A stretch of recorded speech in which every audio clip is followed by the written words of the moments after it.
Want to find your seat for the event of your choice but can't get one that fits your desire or your budget? Well, my friends, SeatGeek has you covered. SeatGeek is the official sponsor of the Snake Sports Talk Show. With a list of over hundreds of events to choose from, SeatGeek will assure you that you won't miss your seat with the amazing view of your choice at the most affordable price. Whether it's looking for your best seat in the house of your favorite sports team, finding live concerts to get you closer to your favorite artist, or enjoying your spot at your favorite live shows, comedies, and more, SeatGeek has it all just for you. Go online to SeatGeek.com or download the app on your mobile device through Google Play and the App Store. And as a special offer before checkout, use promo code SNAKESPORTS and save yourself $20 off of your purchase of your first ticket and experience why SeatGeek is the most trusted ticketing app for your next event. Remember, that's SeatGeek.com and download the app on your phone with promo code SNAKESPORTS for $20 off and find your seat with SeatGeek.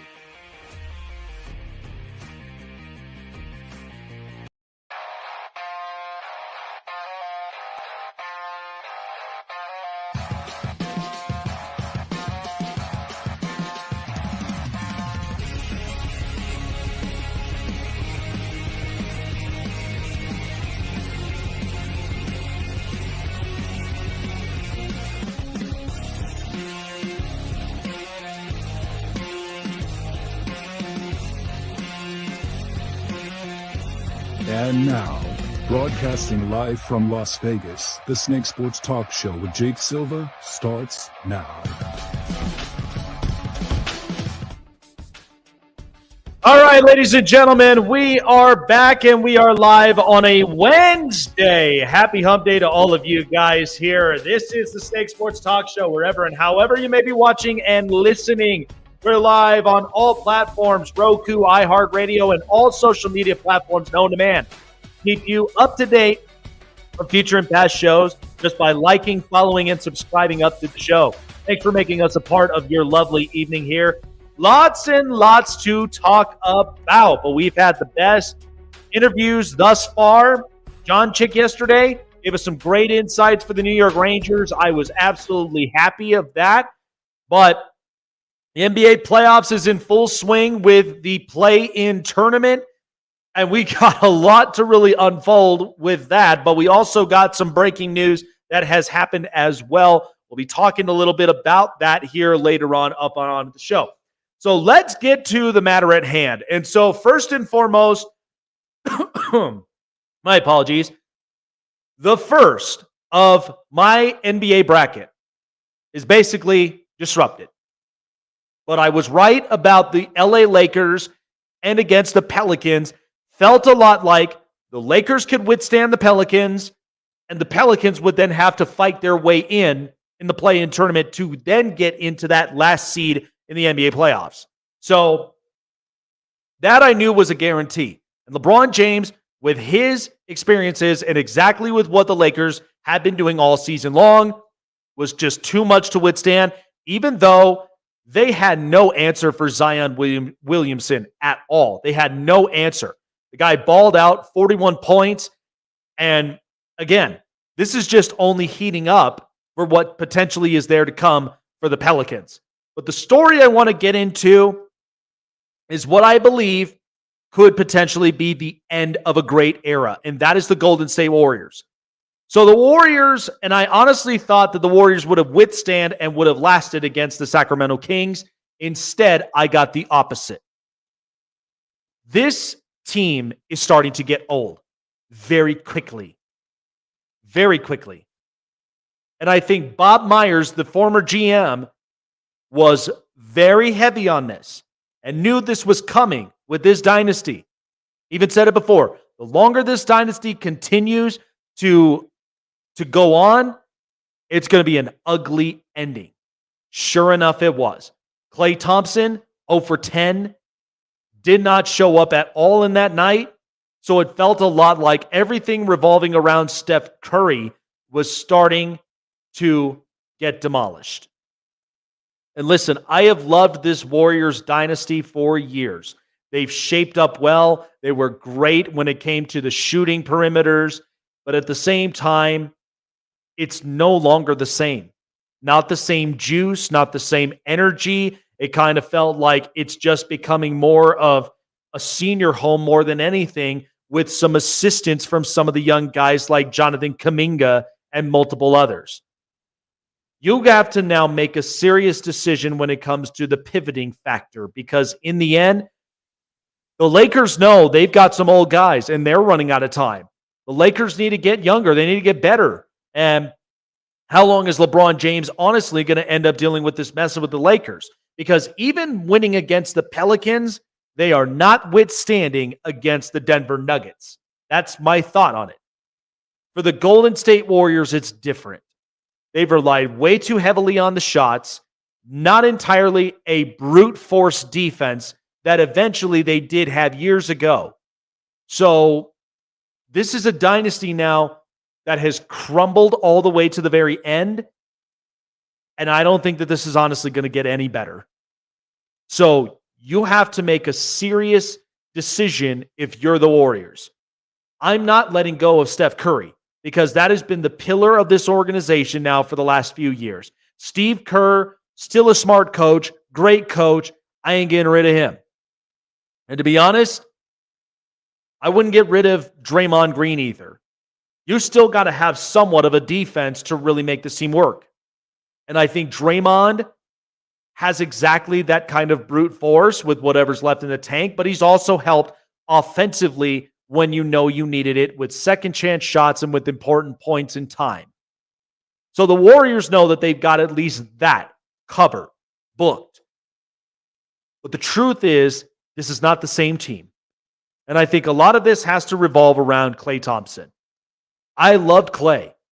Thought he was a great two-guard defender, and at the same time, gave you shots whenever Steph Curry was down. But you now have the best shooter off your bench. He shot better than Kuminga, shot better than most of these other young guards. This is what the Golden State Warriors have to address. They need to get another two-guard. Now, in the end, I think what you also should end up doing is maybe leaning a little bit more on the experience side of things, because there's only a certain amount of time in this window that they have left. So, and again, I'm not sure how you really deal with this. But Steve Kerr gave you multiple nuggets to not get rid of Klay Thompson. But remember, this is a team that had the highest contracts, and they were in the play-in tournament and got eliminated.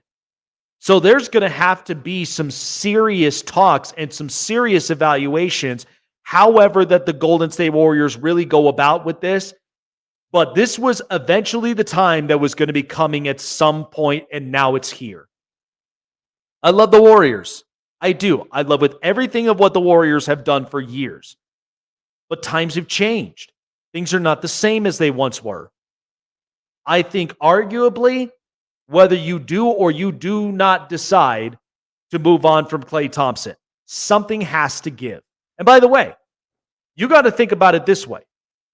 Look at some of the available free agents that will be there by next year. You're going to have LeBron. You're going to possibly have Paul George as well, because right now, this stuff with the Clippers is not looking promising. Even though I like the Clippers very much, but this is right now starting to become a rocky train ride. And Paul George is not going to end up being a part of that. By the way, Fresno kid, California, this is a guy that wants to stay in it. And I think if you're Golden State and you get yourself a reliable piece like a Paul George, you will still continue to be viable.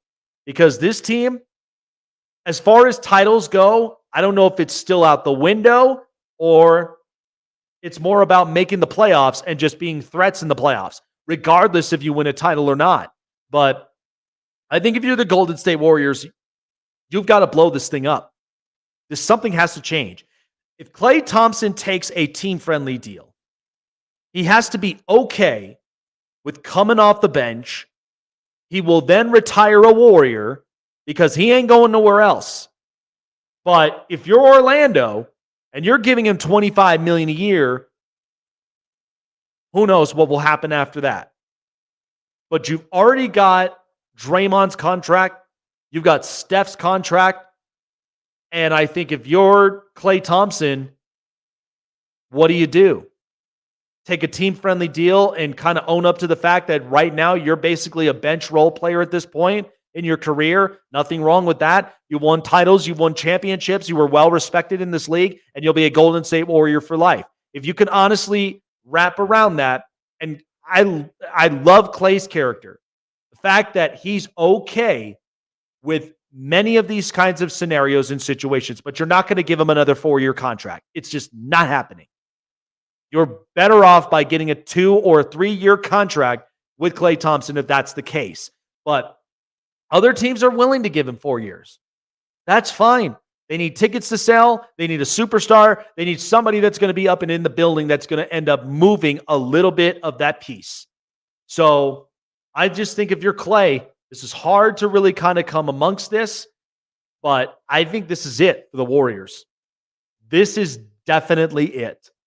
And again, I feel bad, but Bob Myers saw this coming and knew that this was a reckoning waiting to happen. I'm not saying this is basically a bad thing, but this was eventually going to be the hardest decision you're going to have to come by. You've won titles. You won championships. The dynasty was great. The dynasty was great before KD arrived, during KD, and then when after KD left, because it was all revolving around Steph Curry. You're not moving that pillar, and you're not getting rid of that. You're not getting rid of Steve Kerr. This Warriors dynasty and this Warriors team has always been strength by the numbers. So if Klay Thompson is okay with being a bench role player and taking a pay cut, he probably would. But don't be surprised when other teams end up offering him more, but it all comes down to where do we go from here with Klay Thompson? Love this Warriors team, but this was going to end up happening at some point. All right, so yesterday we had John Chick on the show, basically talking about the New York Rangers, and as the Stanley Cup playoffs are very much heating up, many teams, and what I've come across now, and a lot of these matchups, these are some great matchups, and we still have yet more of them to come by. So we've got a couple teams that we know that have won their divisions. We know Vancouver's won the Pacific Division. The Florida Panthers won the Atlantic. And then you've also got the New York Rangers maybe potentially winning the Metropolitan. So, but these are the matchups that we have currently. So we have the Winnipeg Jets against the Colorado Avalanche. And to be honest with you, that is going to be such a fun series. Because right now, head-to-head, the Avalanche are winless against Winnipeg. They have had their number multiple times. Because in this, they have had goals per game, which was about 3.69. And then theirs was 3.14. Haven't really scored a ton, but we know the Avalanche bring a lot of offense. But goals against them, 2.43 for Winnipeg and 3.12 for Colorado. That is what's going to be the difference maker. So each time I look at this, it's not going to be it's not going to be that easy of a matchup. I think it's going to be a 7-game series. Boston, Toronto, please. I'm taking Boston in 6. Toronto, Boston has been your kryptonite for the longest time. Sorry, Leaf fans, if I have to be very real and honest about this, because all of you guys have been throwing the pom-poms for so long, it hasn't looked that great. Because Boston right now, best team in the second best team in the Atlantic, and at the same time, they're a team that I feel like has learned their lesson from last season. Jim Montgomery knows this was the hardest pill to swallow from last season. But they know right now. And honestly, Sheldon Keefe is on his last leg. He can't get this done in Toronto. It's not going to be great. And so they really have to figure this out. Florida, Tampa Bay, to be honest with you, I think Tampa Bay right now, as good as the team has been for years, Florida is honestly going to make a mockery. I think it'll be a 5 to 6 game series between Tampa and Florida. And mind you, Tampa never made it easy for the Florida Panthers. So it ain't like it's going to be some sort of walk in the park. But to be honest, Florida's team really has the numbers. So I see them potentially being that team that really is going to give Tampa a lot more fits, and I feel like it's more payback than anything else. Rangers and Capitals, after the Capitals got their spot, I think this was a plug-in to the wild card spot. But you know what? Spencer Carberry really did turn this organization around in some ways where they're still viable, they're still competitive. But when you're facing off on a wonky matchup against the New York Rangers, good luck. Not really going to be that it's not going to be that well of a matchup at all for the Capitals. And I think ultimately they make the playoff mark. By the way, the Capitals did more than the Penguins this year. So, interesting matchup. Then finally, you got the Carolina Hurricanes and the New York Islanders, which, to be honest, this is one series for Carolina. Now, the head-to-head matchups, it's been 2-1-1 on both sides. But, however, Carolina has had more of the successes. But we can honestly give credit to Patrick Waugh, former netminder, now a head coach. And I think he's honestly helped to turn this organization around. How much of this will we see right now with the Isles? I think right now, getting back into the playoffs and seeing where the playoffs go from here will be interesting. This Stanley Cup playoffs is going to be very, very entertaining. And we got one more game tomorrow. One more for all. And the playoffs commences. One thing you got to understand about this is because a lot of these matchups, they matter. Because your Tampa, it's not going to be an easy road against Florida Panthers, not like it once was years ago. Florida's got better. They got offensively strong with Kyle Okposo and Vladimir Tarasenko. They finally got the depth that they were missing last season. And the Rangers are a team with high expectations, President's Trophy winners. They got high expectations. And we mentioned about that from yesterday's interview with John Chick. They have exactly the defensive mind that will make them a great team. Boston, experience, and at the same time, they're taking this one series at a time.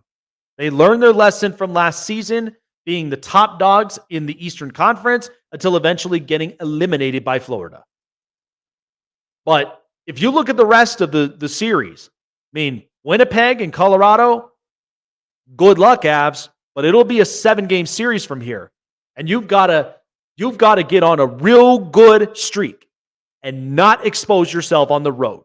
That's the only thing that can honestly work in their favor. And then who knows what happens with the fate of the Golden Knights and the Kings? Because the Kings lose again and the Knights win.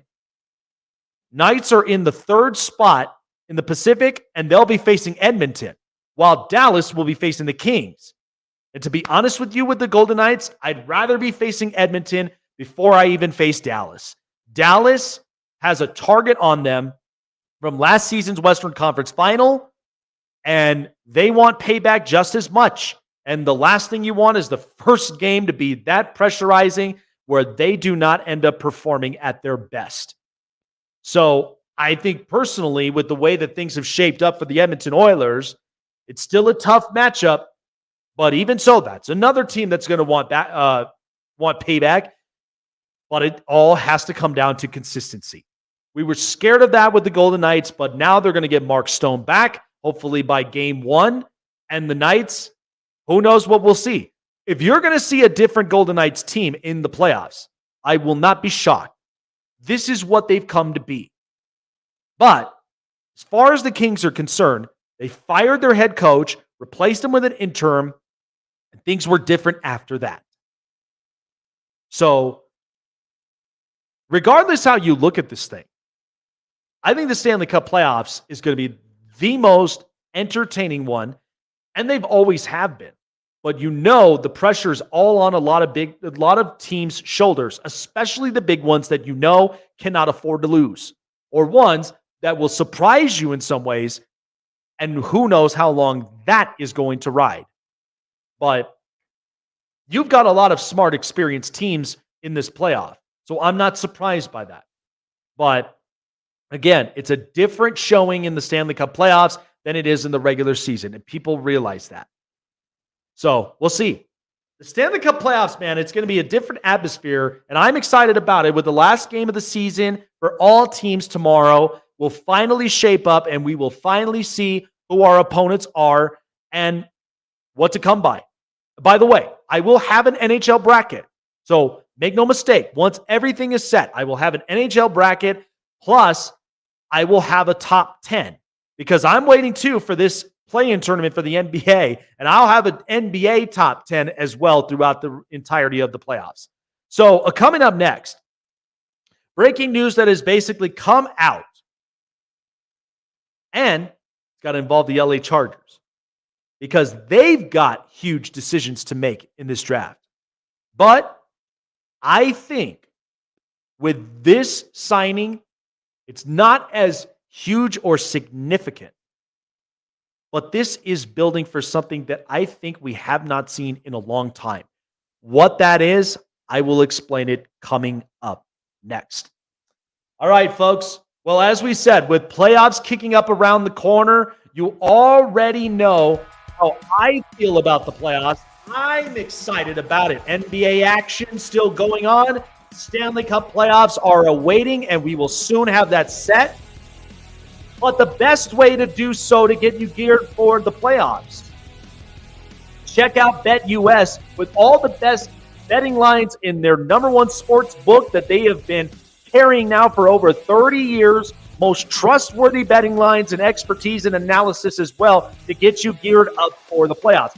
Even so, Major League Baseball play. I'm going to have my best snake bites as well all throughout the playoffs and the regular season. You don't want to end up missing out on that as well.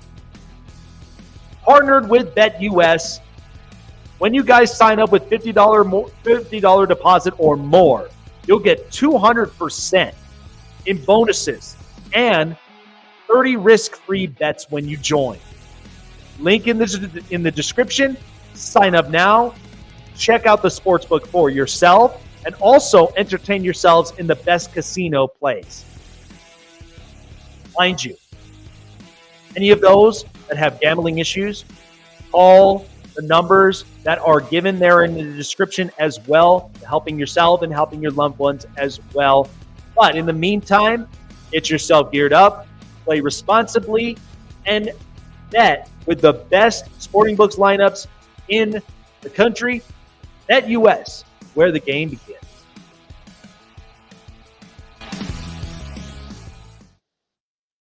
Listen up, sports fans. Your favorite sportsbook, BetUS.com, is back for our 28th year of NFL action. With the industry's biggest sign-up bonus of up to 200%, BetUS offers our members the opportunity to cash in on all your favorite sports, including NFL, NBA, MLB, and more. We've also got hundreds of new casino games, including the coolest new European slots, and our live dealers are waiting for you at the table. Sign up at BetUS.com today to get into the action. BetUS, where the game begins. Check out the Con Man live on the Sports Corner, coming to a screen near you, giving you the greatest stories from basketball legends you've never seen before. Sharing their glory, building the toughness, and how they show off their swag. But only one man knows all that, and that's the Con Man. Join Michael Conceição, the Con Man, at the Sports Corner, Fridays at 5 p.m. Eastern, 2 Pacific on Sports Wade Network. Looking for a show with the best takes and opinions? Want a show with the best coverage around the world of sports? Jam-packed with an all-star interview lineup? Then the best place to find it all, sports and entertainment, is right here. Join Jake Silva on the Snake Sports Talk Show, presented by SeatGeek and BetUS. Weeknights at 8 p.m. Eastern, 5 Pacific on Sports Wave Network.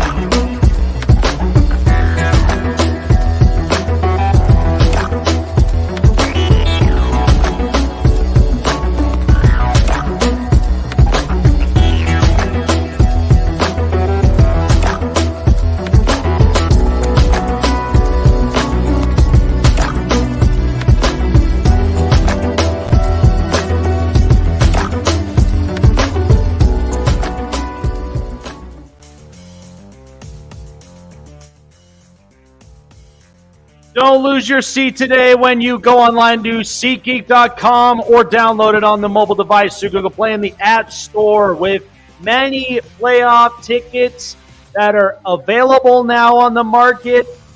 SeatGeek has you covered to make sure you don't lose your best seat in the house. Whether it's your next sporting event, live concert with your favorite artists, or even your favorite shows and comedies, SeatGeek has all of it for you at the best affordable price. SeatGeek.com. Download it on your mobile device through Google Play in the App Store and use promo code SNAKESPORTS for $20 off of your first purchase of your first ticket. All right, so breaking news that just has come out just a little while ago. I was a featured guest in one of our best shows on Sports Wave Network, was the 7200 Sports Podcast. Check them out. Key and Coach Dante in the building. As always, love every single one of our shows and the contents that we produce here at Sports Wave Network. So the news that broke out just afterward and just before I even got in here on the show, the LA Chargers have officially signed running back J.K. Dobbins, former running back with the Baltimore Ravens. What a signing that this is. But this poses now a little bit of clarity for the Chargers moving forward. And I think we all can understand and we can all agree, what does this mean now moving forward for the Chargers? So the contract of it is, and as it basically is pointed out, it's a one-year deal. Not entirely sure how much that the contract itself is worth, but a one-year deal is definitely a one-year deal for sure. So 1 year with J.K. Dobbins, really solid pickup. And by the way, it was an unfortunate event of injuries that has happened in Dobbins' career. And mind you, Greg Roman, who has had his history with his running backs between Gus Edwards and J.K. Dobbins, he wants to take a mulligan and try this experiment out again. And this time in a different format with Jim Harbaugh, Joe Ortiz, and the LA Chargers. So they get their running back. Now, what does this mean for them moving forward? Because their draft stocks, for those of you, any Charger fans that are out there, or anyone that loves to listen or watch Chargers content, I run a Chargers fan base page as well. Chargers Syndicate is what you can take a look at. I will have a video produced later on. But what does this mean for them moving forward? They've got the number 5 pick, and there is a lot that is instilled in this number 5 pick. Because the previous number 5s the Chargers have had were outstanding players. These were ones that really moved the organization. And 2 names I'll give you. Junior Seau and LaDainian Tomlinson. Both of which have shaped the organization very proudly. Junior Seau was big when it came to the defense. That's what also shaped up big-time names like Rodney Harrison, Quentin Jammer, multiple players before leaving to go to the New England Patriots. But you can admit he was a big-time stud, not to mention got the Chargers to their first ever Super Bowl appearance. Even though guys like Stan Humphries, Natrone Means, and multiple others, yes, they've contributed in those factors. But it was a very, very clutch defense from there. What about LaDainian Tomlinson? Arguably one of the greatest runners I think we've ever had in our NFL history. One guy that will never, ever, ever have his record broken for the most rushing touchdowns in an entire season at 31. And he was fun to watch. That Charger offense that went 14-2 with the late, great Marty Schottenheimer. You had Phillip, who was finally getting his first full start as a Chargers quarterback after they moved on from Drew Brees. They had arguably an awful lot of really good offensive players, from LT to Michael Turner to Darren Sproles, Antonio Gates, and multiple others. And they had a decent offensive line as well with Nick Hardwick at the center. So, and the defense, Sean Merriman, Sean Phillips, Quentin Jammer, Igor Olshansky, lots of really good players. But LaDainian Tomlinson shaped a lot of what the look of that franchise is. Jim Harbaugh took this job for a reason, because he's there to shape the culture the way it once was in San Diego, regardless if it was there or in Los Angeles. They have a lot to prove in the number 5 pick this year. And bringing in smart-minded guys like Joe Ortiz and Greg Roman and Jesse Minter, this is honestly going to be an interesting look for the Chargers moving forward.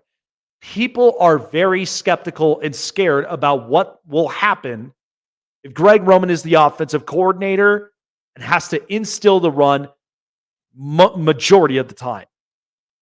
But let me give you some reassurance. Jim Harbaugh knows who he has at quarterback, mind you, Justin Herbert. And you want to know how the development really came about so well? Think back to the time in Stanford when he had arguably one of the best college prospects at quarterback, Andrew Luck.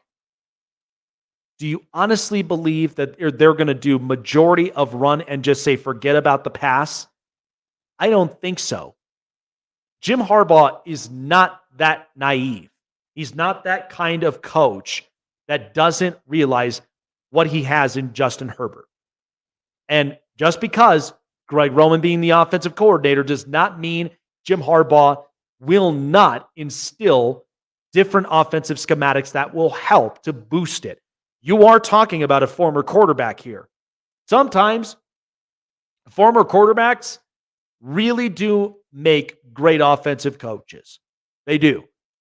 Game changers, game managers, and they see the field very differently. Jim knows what he has. But this J.K. Dobbins signing only is trying to bring back one of the things that the Chargers have had years ago, when they had LaDainian Tomlinson, Michael Turner, and Darren Sproles. What did all three of them have in common at that time with Schottenheimer and then with Norv Turner? All three of them were pure runners. What does that mean?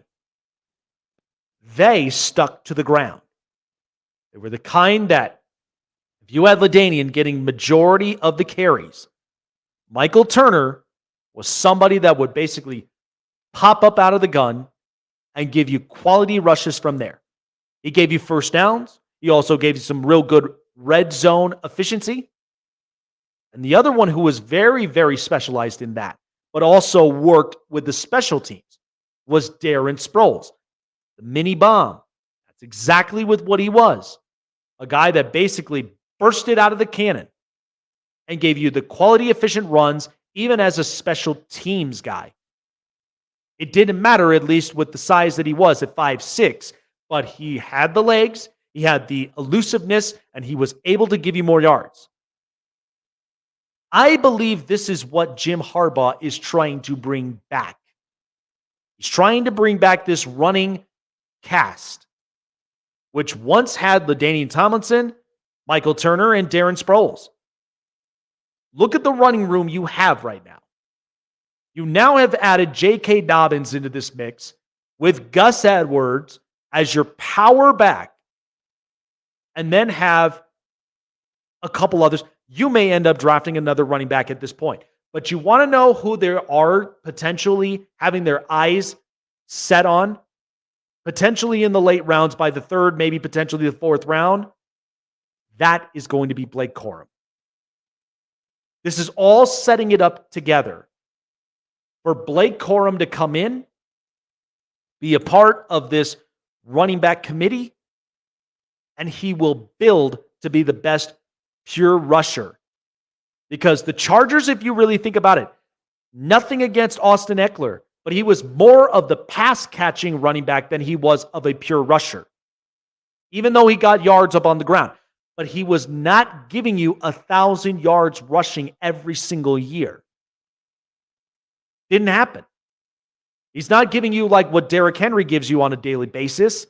He's not giving you daily rushes like what Nick Chubb or multiple other really good running backs have given you where they got 1,000 yards rushing. It has been years since the Chargers even had a 1,000-yard rusher. Years. So the idea is that they want to be a ground and pound type of run game with smart, efficient passing, so it doesn't feel like they have to be overly Justin Herbert reliant. So if you're looking at that draft pick right now, there are two options. You either are going to end up getting a playmaker, which it could be Marvin Harrison Jr., Malik Neighbors, or Rome Odunze, whoever it may be, or you may end up getting the best college prospect in the position in Brock Bowers. You may end up trying to get that. But whomever that is going to be somebody that is going to be the pivotal movement of this organization, which it rightfully should be. So either one of those. But then many people also don't rule this out on the door, that some of them are actually looking more into offensive line. Now, me personally, I would not mind it. But I'm not speaking from this from a fan's perspective. But I think if you looked at right now with their offensive line depth, they're going to need a center. Because now with Corey Linsley medically retired, they're going to need to save up and really get somebody that's there that could potentially be that mover. And it's, again, this is not an easy spot, because think about how Kansas City was able to land up Creed Humphrey, and now look at what he is. So you may end up having to try to find somebody along the lines of a Creed Humphrey any way you can. But they know, who knows what's going to happen on that right side, because that's where Trey Pipkins is. So are you going to get a solid year from Pipkins, or should they really consider getting a high-talented offensive tackle there? Because as it stands, you've got a left tackle, you've got a quarterback, you've got edge rushers. This should not be this challenging and difficult. But the Chargers know that they've got a lot on their shoulders. So however that they end up dealing with this on draft night next week is really going to determine how does Jim Harbaugh shape up in the draft? How does he shake things up for the Chargers to start recharging and really start taking it in the AFC West and in the conference as a whole? There is lots to think about, but if you know Jim Harbaugh, you would trust a lot of the processes that he has in store. Time now for the Hot Press. This is the Hot Press.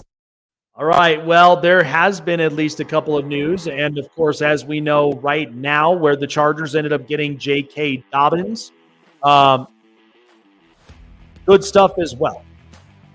So, interesting stuff that's been happening in the NBA, but apparently right now, and it is a big deal. So the NBA earlier just announced there's an investigation that was put on by Toronto Raptors' Jonte Porter. And what they came out to be is not good. So Jonte Porter, who was in the G League, ended up gambling on NBA games while he was in the G League. NBA then announced in a release from Porter's ban that the investigation remains open and that it is sharing information with federal authorities. They said right now there is nothing more important than protecting the integrity of NBA competition for our fans, our teams, and everyone associated with our sport, which is why Jonte Porter's blatant violations of our game rules are being met with the most severe punishment. And that punishment is, from Commissioner Adam Silver, is a lifetime ban. They are not going to settle for this. And by the way, for people that feel like that he should not have gotten banned, look in the mirror. Okay, this was part of the Pete Rose thing. That's why he's no longer in the Hall. That's why he's not in the Hall of Fame right now. Not there. And you are paid well enough as an athlete to understand the rules. We were talking about this with, Shohei Ohtani a while back. We know that Shohei Ohtani, as a foreign player, he's smart enough that he understands the rules, understands and respects the integrity of this game, and is not going to have any part in that. So when you look at Jonte Porter, in the G League, you're playing within the NBA grounds. Are you kidding me? Not a great look. Not a great this is not one of those things that you honestly want to tamper with. I'm sorry, but it's not something that should never happen. You're paid well enough to know, and this is what exactly gets you into a lifetime ban. So, news on the LA Clippers, as Ty Lue ended up announcing today that he is preparing for the Dallas Mavericks, and one of those is Kawhi Leonard, whether he's going to start in the first round of the playoffs. So Leonard did not participate in any 5-on-5 during Tuesday's practice, but asked whether there is a part of his game preparation that does not have Leonard on the court. And he says, I'm preparing for him, to have him on the court. So even though continued in the non-committal when asked whether Leonard will play Sunday, he said, we don't know yet. We just take it day by day. He's progressing. He's getting better. We don't have a timetable. What is that honestly going to end up telling you about the Clippers? It's why that I ended up taking the Dallas Mavericks in that bracket run, because that's not going to look any good for Clippers moving forward. The Clippers are slowly starting to pull themselves apart. And that is not a great look at all for them. So I think ultimately it'll be interesting to really kind of see how this really pans out. But really, I mean, in the end, this Clippers team, however that they end up going into this playoff, it's not going to look great. And I think the Mavericks right now, with what Luka Doncic is doing right now, he is basically catching himself fire, and he's honestly getting himself in the best position possible. But, however, I mean, we talk about Kyrie Irving all the time, but I think the Mavericks have a better outcome than what the Clippers do. And this is not going to be looking great at all. And in the end, not sure entirely what's going to happen. But this is going to be something from here on out. All right, final story from here. As of right now, the Houston Astros, who have not had a hot start to start off with, but Houston's manager Joe Espada ended up announcing that potentially on Friday, that right-handed pitcher Justin Verlander is set to make his season debut against the Washington Nationals.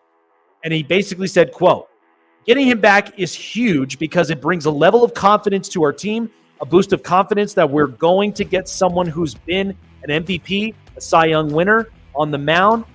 It's good for the morale and to get stuff started and moving in the right direction. So the 3-time Cy Young Award winner opened the season on the injured list with inflammation to his right shoulder.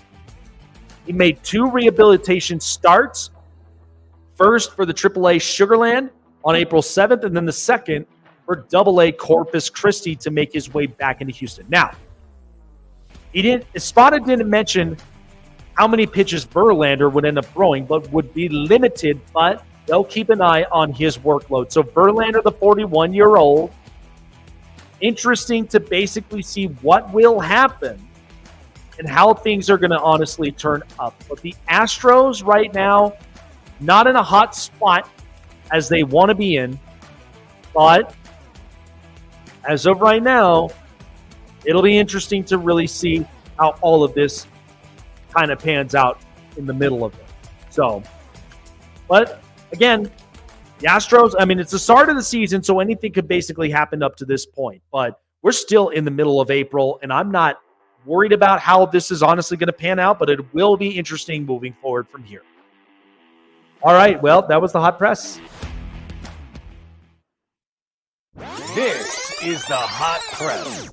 All right, so a story I wanted to read up onto here. And so ESPN writer Alden Gonzalez, a ESPN staff writer, basically discussed why Mike Trout, Angels outfielder, wants to win and only with the LA Angels of Anaheim. So, basically in the story, so Trout right now is age 32, and he's coming off of a 9th consecutive playoff-less season with a 3rd consecutive injury-shortened one.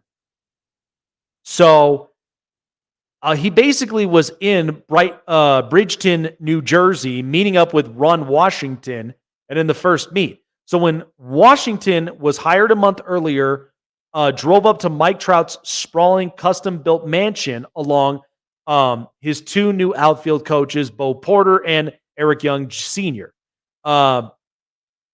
They toured Trout's expansive basement and workout room. So they basically had, toured around his house, all the rest of it up in New Jersey. And as we've said before, big-time Philadelphia Eagles fan.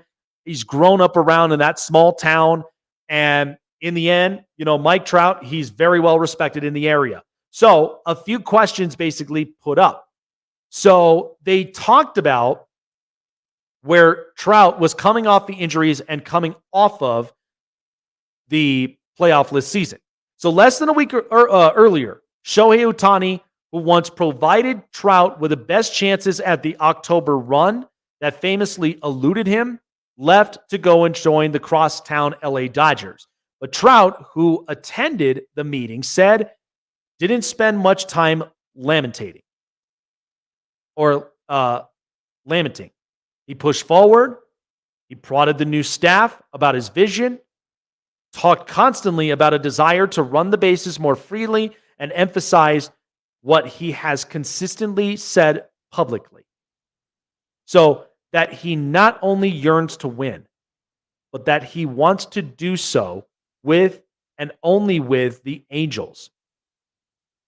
Bo Porter mentioned that this man has a lot invested in here, and it showed. Torrey Hunter, who's also a part of this organization as well, closely with the coaching staff, and also was a former player, basically mentioned he wants to stay. For the people that say he should get traded, it's not their decision. It's Trout's decision. For people to say that he doesn't want to win a championship, that's 100% false. This guy's always had fire and had a desire to win. So, and whereas he's been the one leading the charge out here every single day, getting after it, having fun in the clubhouse, talking to the players, enjoying the work that we've been doing out here. His enjoying the work is making everyone else enjoy the work. Let me tell you something, at least with this Angels organization, before we end up moving on and we end up talking about a different subject. But this thing with the LA Angels of Anaheim, I've said to many people, even under Artie Moreno, the owner, is just an absolute tire fire, dumpster fire, however you really look at this. The Angels have not been the viable team since 2002 that won a title. Okay, and be arguably one of the best managers, one of the best players in Barry Bonds. And it was unexplainable how that year was. But pitching was great. Hitting was more situational, including when you had Troy Glaus and Tim Salmon. You had multiple players that were willing to win at any and every cost. Since then, even in the years when they had Vladimir Guerrero and Torrey Hunter in multiple pieces, yes, they made the postseason multiple times. Mike Scioscia, you have to realize, their winnings with Mike Scioscia and post-Mike Scioscia, same outcome. They have not won it since. Even though Soch has a World Series on his belt, made it to multiple postseasons. But after that time, 2014 was the one year they finally made it and got shut out by the Kansas City Royals and haven't been there since.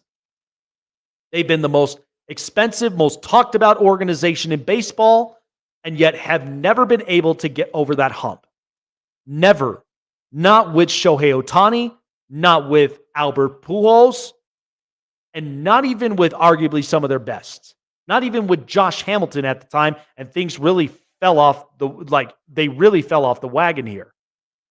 So the Angels, from what things are looking at right now to basically starting the season, right now in the AL West, the Angels are 8-9. So they're still showing for themselves they want to compete, but how far in the competition realm are they going to go?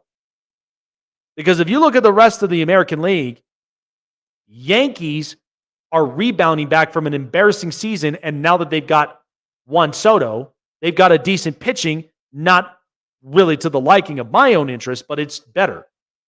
Baltimore Orioles, young team, hungry, wants to be better. They got Corbin Burns the second that their ownership changed. They're a better team. By the way, you all may hate on this team sometimes or may not understand or figure them out. But the Cleveland Guardians have an interesting team. But yet Shane Bieber, yes, he's been hurt, but they've had multiple other pitchers. I can't figure them out either. But they certainly still are a viable team that wants to win. Then you look at the Texas Rangers looking to defend their title. But you look around this league, in the entirety of the American League, the White Sox are a dumpster fire. The A's right now have surprisingly started to come back from their horrendous start. Yet the Astros right now are saying, thank God Justin Verlander is coming back. And then the Minnesota Twins are basically the Twins. Can't really make your mind up on it. And then everybody in the AL East is basically competitive to a T. So the Angels know that their road right now is not as sharp. And the fact that, again, Mike Trout is his own person. He's a simple guy. And if he chooses that this is where he wants to win at, it doesn't matter what you and I say. It doesn't. And Torrey Hunter's right about that. Because in the end, I would just love to see Mike Trout, who was the pivotal pillar of this sport before Shohei Ohtani came in. I mean, he's shaped exactly with what baseball was meant to be. Arguably one of the greats. He will be a future first ballot Hall of Famer. No questions asked. But you look at right now, Shohei Ohtani is blowing everyone away with this pitching, not to mention the viewership and the ticket sales that the Dodgers have. So they know they've got a solid one. And Shohei, much like Trout, wants to win. But he doesn't want to win in this fashion, not with the way that the Angels organization has kind of played things out for years. They've missed the postseason. Ohtani's never even smelt the postseason yet. Hopefully the Dodgers, it's a different feel. It's a different vibe. Maybe you might actually get the Ohtani in the World Baseball Classic, where he's been that competitive and he's just that damn good. Who knows? Who knows what you get? But Mike Trout, how many more years are you going to honestly end up dealing with this? He's 32 years old. The team has not been relevant for years. And it's starting to scare a lot of people. But you got to ask yourself, is this honestly the road that you want to end up going in? Many people believe he's going to stay. Many people don't know if he is. But the only person that can honestly make that movement is Mike Trout himself. That's it. So moving on, kind of interesting how you would basically see this, but But right now, as far as Major League Baseball is concerned, now there is a huge change in a lot of this, and who is basically advocating for this change when it comes to umpire calls, umpire strike zones. I've been hearing it all consecutive days. And I've been knowing this for years and years as I've watched Major League Baseball. And it has gotten worse. But there's nothing that anybody could honestly end up doing about it. But they've had so many explanations as to why that this isn't happening. So the conversation is that right now, there is a bad break when it comes to pitching box efficiency. That is from the umpires. Now remember, umpires, referees are human beings. They're not perfect. They're not perfect specimens. Yes, they make mistakes. Yes, they sometimes can blow calls. And sometimes from the angles, it's very challenging. But we've always said, sometimes depending on what the tone is set, NBA fans, you know how many times you got so sick and tired of Scott Foster every time when it came to certain calls and when it comes to certain situations? You guys hated it. Okay? Major League Baseball, it's just about the same. So all of this is revolving around longtime umpire Angel Hernandez, which we know. Everybody, all basically have said the same thing. This guy sucks. And we knew this for years and years on end. Tell me something I don't know about Angel Hernandez. I have my own reservations and I have my own comments about him, but it's not something I disclose on this show because there's a lot of explicatives up on it, but you get the point. But the thing about it is that Major League Baseball, we know, has a problem. And we know that we've been hearing about this with the uniform problems. Players are not satisfied. They're not comfortable with it. They need to be able to change this. And at the very least, if you're going to make it better, make it with a better quality material that way Fanatics CEO is not basically hanging from string from here, which we know is not easy. It's not an easy situation to really kind of get in bed with. And they know that. But they're not cowering. But the other thing about Major League Baseball is some of the rule changes have either benefited or some of it kind of has put a halt into where it needs to be. But the biggest topic of them all, and one of them that I think we've had for years now, has been talking about robotic strike zones. And I think a lot of people can agree this now is starting to open up this conversation, and it needs to happen because strike zone efficiencies and ball efficiencies have been way out of whack for some. That's named Angel Hernandez or somebody that basically plays the umpiring much close to him. Many of the other umpires, their strike zone efficiencies have actually been pretty decent. But I think robotic strike zones would be one thing, and I think at the end, however that they basically play this, there's going to be a device that I'm sure umpires will have access to, which either could serve as a vibrator to basically give them that if it's in that zone and it basically vibrates like that, it's a strike. But if it doesn't and it goes quiet and it goes dead, there's your ball. Then maybe you'll get your strike and ball efficiency counts. Umpires are not always perfect. But I know how bad that we all have said for years and years how bad Angel Hernandez sucks. From questionable calls, from questionable strike zones, all of that. I've been living with it for years. And honestly, I would wish Angel Hernandez would just retire. But you know the problem with Major League Baseball is there's an umpires union, and there's all these things that entail and they entitle to the protection of the umpires. Not so much with Major League Baseball. So baseball's kind of screwed with that. But who knows what will happen? And a lot of people are basically saying, is Angel Hernandez honestly going to keep his job until he's on his deathbed? Dear God, I hope not, because baseball needs to breathe. Because in the end, umpires are not perfect. We know that they make mistakes, but not as bad as this.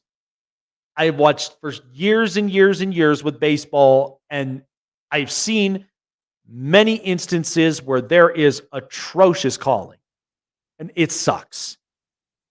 But rest assured, baseball fans, this is not going to be forever. I think in the end, we now start to open this discussion about robotic strike zones. This will help with the efficiencies, especially for up and coming umpires that are trying to learn the playing fields of the game. And rightfully so. I mean, we've had it multiple times. I mean, good Lord, we've had multiple umpires have come and gone from here, like Jim Joyce with the horrendous call when it came to that perfect game from Armando Galarraga in Detroit. We know how bad that was. You guys all wanted him hanged. And then there were multiple others that we know have had commotions like that. But we know umpires always do set tones in different ways and how the game itself is going to end up being shaped. But we know players understand that. Players will they will very, very much disregard a lot of those high-end pressures because they know that they got to win a baseball game any and every way that they possibly can. Maybe one that doesn't include knocking on trash cans. But still, look, I'm not going to get into that. But all jokes aside, you all know umpires and you all know referees are not perfect. They have a very pressurizing job. And these are guys with families. So I'm not going to honestly take a horrendous Angel Hernandez call that I've seen for years really try to hinder down how I feel about baseball. I won't. It's horrid. It's horrid. It's horrible. It's atrocious. It's absurd. But we've all have known this for years. So in the end, hopefully when we come to that day, when Angel Hernandez retires and Angel Hernandez is no longer on that baseball field, we'll feel so relieved at the end of the day, right? For all baseball fans, we probably will. But be patient. Understand it that the time will be coming. But don't get your head in the clouds and don't get yourselves in the wrong spots, especially when we know how bad these calls are. Not entirely what it should be based around, because then it's only just going to be ammunition for him to fire. And again, they're stuck. They can't fire him for no apparent reason. This is why when unions are involved, it sucks for some people. Sometimes it's beneficial, even for people that are in the government sector. It's very beneficial to a T. But I'm not going to discuss more up on that. But usually when you have those protections from union laws, sometimes it comes to backfire. But all you can hope for is a retirement, right? That will, at the very least, get him in the right direction. All right, folks, that's going to do it here for me tonight on the Snake Sports Talk Show. Appreciate you all for making this a part of your lovely evening. Roku, iHeartRadio, and all social media platforms known to man. Like, follow, subscribe, and hit the bell button to keep you up to date on future and past shows. I'm telling you, this should not be this hard to get to 600 subscribers, by the way. We're only 3 away. 3. Share it out with your friends, your coworkers, your family, whomever, and get them to subscribe if you can. It would be much appreciated. We'll hit our milestone of 600 once we get there. Only 3 away, guys. I'm super excited about it. But appreciate all of you guys for hopping on tonight. What an energy-filled episode we had tonight. More and more interviews coming up along the horizon. Don't want to end up missing out on that. And we will see you guys on the next episode of the Snake Sports Talk Show. Take care, you guys.